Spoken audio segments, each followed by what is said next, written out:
magiging paborito kong lutuin. May kangkong pa.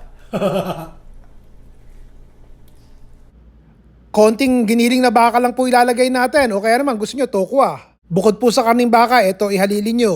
Giniling na baboy, gusto nyo po tuna. O gusto nyo naman tokwa, basta ligisin nyo mabuti. Panalo rin yan. Ito pwede nyo ilagay pampakulay. Dahon po ng celery, kinchay, cilantro, sibuyas na mura. Pampatamis naman, isang paketing pasas. Pag medyo may budget, lagyan nyo po ng ginayad na carrots. Kahit kotitik lang, isang maliit na carrots, okay na.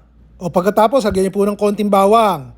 Tapos, lagyan nyo ng konting asin, konting paminta, at isang itlog para magkasama-sama. And let's combine it. Nakita nyo naman, talagang kakaunti lang yung ground beef na isinama natin, di ba? Tipid-tipid. Sabi ko sa inyo, kung tuna gusto yung gawin, okay din. Tokwa, panalo. Pero mapagbigyan natin yung iba para may balance ang ating channel. May baboy, may karne, may isda, may gulay. Okay. Ang ulam po natin may kasamang sili, siling panigang. Hindi po maanghang yan, wala kang kaanghang-anghang yan eh. Ang gagawin po natin, hihiwain natin sa gitna, tatanggalin pa rin natin yung buto. Lalo nang nawala ang anghang. Maganda lang tignan kasi ito po gagawin natin. Ilalagay po natin yung ating ground beef na may mga kasamang gulay dito sa loob ng hiniwa nating siling panigang. Ganyan po. Ganda ng kulay, di ba? Yung ibang ang sili, hindi masyadong malalim pero itry nyo po na talagang i-press yung inyong ground beef dun sa sili. Huwag nyo dadamihan at baka sumabog pag Kaya iprito. ako po iniwa sa gitna yung sili kasi masyadong mahahaba. Mataba na, mahaba pa. Baka hindi po magkasya sa bibig nyo pag isinubo nyo. Ang laki kasi, mahaba, mataba Huwag na kayong humirit ng keso kasi may magtatanong sa inyo, pwede po bang lagyan ng cheese sa ibabaw? Kahit ano trip nyong ilagay as toppings po pwede.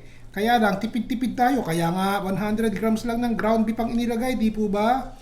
Kung hindi tayo matipid, itiretso na lang natin to sa embutido. Wala nang sili-sili pa. Nagkulang may tatlo pang sobra. Kayo na po mag-adjust. Ilalagay ko muna sa refrigerator at hayaan nyo pong tumigas ng kaunti. 3 itlog. Batihin po natin. Timplahan nyo na po ng konting paminta. Lagyan nyo na rin po ng asin. Damihan natin ng asin at yun lang ang panlasa niyan.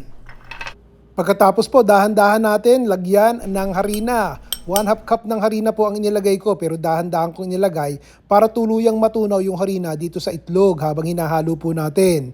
Pagkatapos po niyan, lalagyan natin ng tubig. Ang paglalagay po ng tubig, ganun din, dahan-dahan din po. 1 tasa itong nakikita nyo pero hindi ko po inilagay lahat. 1/4 cup lang po ng tubig ang inilagay ko. Hindi po kinakailangan lahat kasi malabnaw na.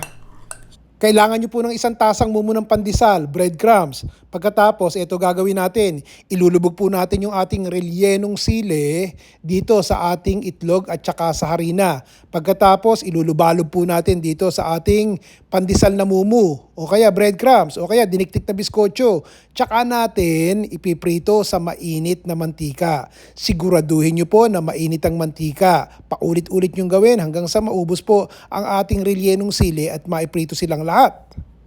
And we are done.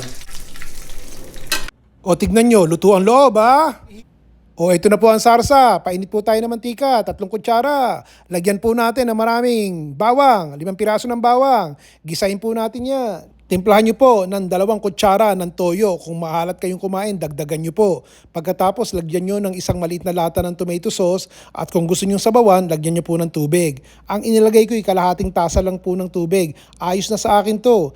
Syempre, pakukuluan po natin yan hanggang maging sarsa at lumapot. Lagyan po natin ng konting asin. Lagyan po natin ng konting paminta. Haluin po natin habang kumukulo. Siguro naman po kilala nyo ang style ng pagluluto ko. Laging may dahon-dahon, may berde-berde. Ang inilalaho ko sa huli ng ating pagluluto. So ito, lagyan nyo ng kangkong. Maraming kangkong ilagay nyo para masarap. Nag-aalala ako baka matuyo. So dinagdagan ko po ng konting tubig. Tapos nilagyan ko rin ng konting asukal. At ako po hindi naglalagay ng MSG. Ang asukal para sa akin, pambalansi po ng lasa. Nilagyan natin ng keso, mozzarella kung meron kayo. Takpan po natin hanggang sa matunaw yung keso. After a minute, yan po ang sauce natin. Yan. Kangkong with cheese. Sabawan po natin. Napakasarap. Dinagdagan ko pa po ng relyenong sili sa ibabaw. Hindi ba? Sabawan pa natin. Hindi pa ba kayo magugutom niyan? Pwede ko po ba sabihin, nadali mo? Nadali natin eh. Ayos po ba? Si Ron Bilaro, try nyo to ha, masarap talaga. Isang kakaiba at masarap na pangulam para sa tanghalian o hapunan.